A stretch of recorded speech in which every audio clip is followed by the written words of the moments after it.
जहां पर आप बैठे हुए हैं, इस शख्स ने ही दिखाया है कि यहाँ पर पप्पू यादव कोई फैक्टर नहीं है।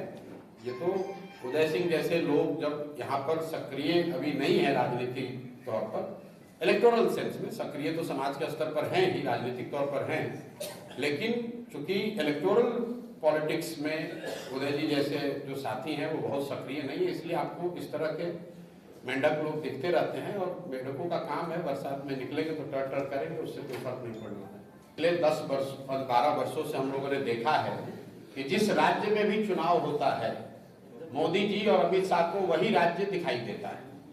अब अगले 6 महीने तक अचानक से गुजरात के इन 2 नेताओं को बिहार की चिंता सताने लगेगी, बिहार की गौरवशाली अतीत की वो चर्चा करने लगेंगे। बिहार में भी कभी विक्रमशिला और नालंदा जैसे विश्वविद्यालय थे, इसकी चर्चा और इसकी यादाश्त उनकी ताजी हो जाएगी।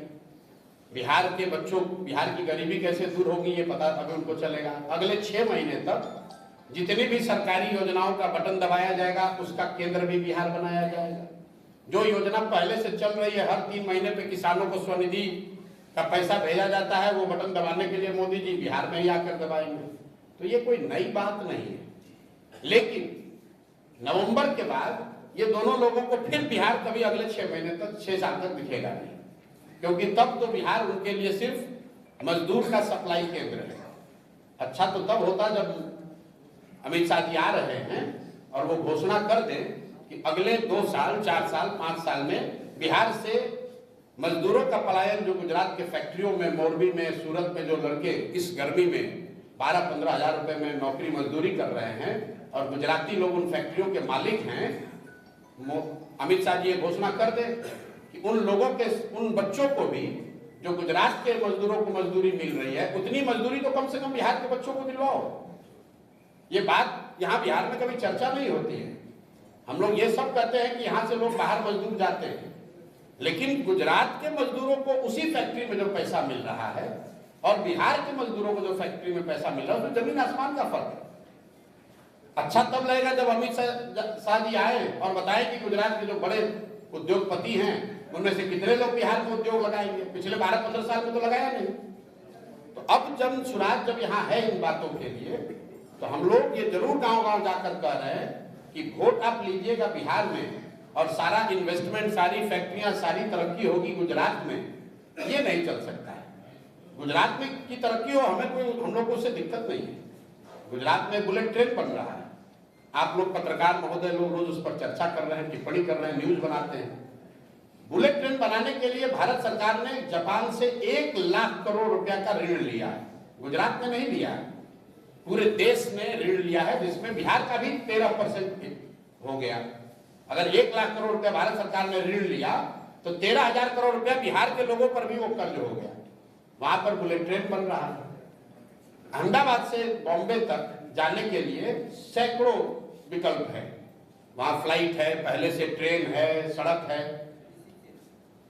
लेकिन वहां पर बुलेट ट्रेन बन रहा है इतना पैसा लगाकर। क्यों? ताकि वहां तरक्की आए, लोगों को और सुविधा मिले भाई, हम लोग को दिक्कत नहीं है, लेकिन कम से कम हम, अगर गुजरात के लोगों के लिए बुलेट ट्रेन मिलेगा तो बिहार के लोगों के लिए पैसेंजर ट्रेन तो होना चाहिए। यहाँ के लोग तो पैसेंजर ट्रेन के लिए मारामारी कर रहे हैं। हम लोग 40 MP जिताकर भेजे हैं, गुजरात से 26 MP गए। तो ये बात तो बिहार के लोगों को समझना होगा ना कि वोट अगर हमारा है तो कुछ अधिकार तो हम लोग का होना चाहिए। सिर्फ गुजरात के लोगों का ही तरक्की क्यों होगा? और गुजरात के लोगों के तरक्की के नाम पर कितने दिन तक बिहार के लोग वोट देते रहेंगे? जनसुराज में हम लोग गांव-गांव जाकर यही तो कह रहे हैं कि मेरे भाई, एक बार अपने राज्य की तरक्की के लिए, अपने बच्चों के पढ़ाई रोजगार के लिए वोट दे दो। गुजरात और कर्नाटक और तमिलनाडु का विकास और देश और पाकिस्तान और चाइना का बात बहुत हो गया। ये बिहार विधानसभा का चुनाव है, बिहार की तरक्की के लिए, बिहार के बच्चों के पढ़ाई रोजगार के लिए वोट दीजिए। तो अमित शाह जी जब आएंगे तो आप लोगों को मौका लगे तो सवाल पूछिएगा कि पिछले 15 साल में केंद्र में उनकी सरकार है, कितनी फैक्ट्री बिहार में लगी है। पटना विश्वविद्यालय को सेंट्रल विश्वविद्यालय बनाने के लिए सार्वजनिक तौर पर सभा में मुख्यमंत्री ने, बिहार के मुख्यमंत्री ने, जो उन्हीं के मुख्यमंत्री है, हाथ जोड़कर मोदी जी से कहा सेंट्रल यूनिवर्सिटी सर बना दिया जाए, सेंटेनरी ईयर है। मोदी जी ने मन से उसको खारिज कर दिया। फिर भी अगर पटना विश्वविद्यालय से सरोकार रखने वाले लोग जाकर मोदी जी को भाजपा को वोट देते हैं तो दोष मेरा और आपका है, मोदी जी का नहीं है। पिछले 30-35 साल से बिहार में जो एक राजनीतिक बंधुआ मजदूरी है, जिसमें समाज का एक बड़ा वर्ग न चाहते हुए भी लालू जी के जंगल राज के डर से नीतीश कुमार और भाजपा को वोट करता है, उसी तरह मुसलमानों का एक बड़ा वर्ग सिर्फ भाजपा के डर से, उनके पास विकल्प न होने की वजह से लालटेन को, राजद को वोट करता है। उस विकल्पहीनता को खत्म करना, राजनीतिक बंधुआ मजदूरी को खत्म करना, ताकि विकल्प के अभाव में किसी व्यक्ति को गलत दल और नेता का चुनाव न करना पड़े, उनको वोट न देना पड़े। इसलिए जनसुराज की स्थापना, एक उद्देश्य जनसुराज की स्थापना के पीछे वो भी है।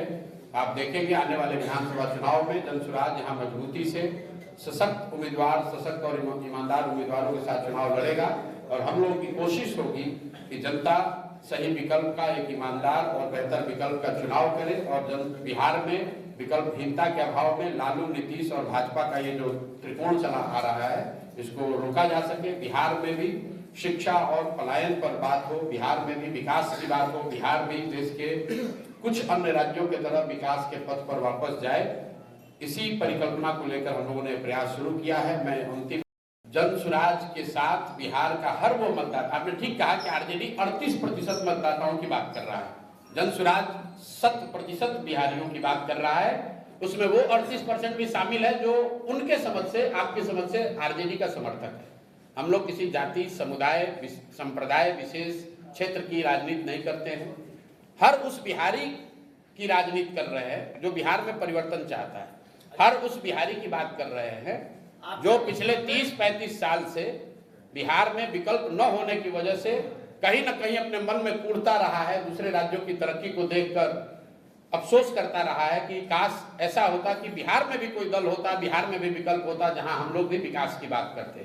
तो आपने कहा, अगर आपका सवाल यह है कि आपका वोट बैंक क्या है, वोट बैंक के नजरिए से भी देखिएगा तो बिहार में जाकर आप सर्वे कर लीजिए, मतदाता चाहे आरजेडी का हो या भाजपा का, जदयू का हो या कांग्रेस का, करीब करीब 60% से ज्यादा मतदाता बिहार में आज नया विकल्प चाहता है, बदलाव चाहता है। वो जरूरी नहीं है कि वो जनसुराज चाहता है, ये मैं मान रहा हूं, लेकिन 60% से ज्यादा लोग बिहार में बदलाव चाहते हैं। तो जनसुराज का वोट बैंक वही 60% मतदाता है जो बिहार में अब बदलाव चाहता है।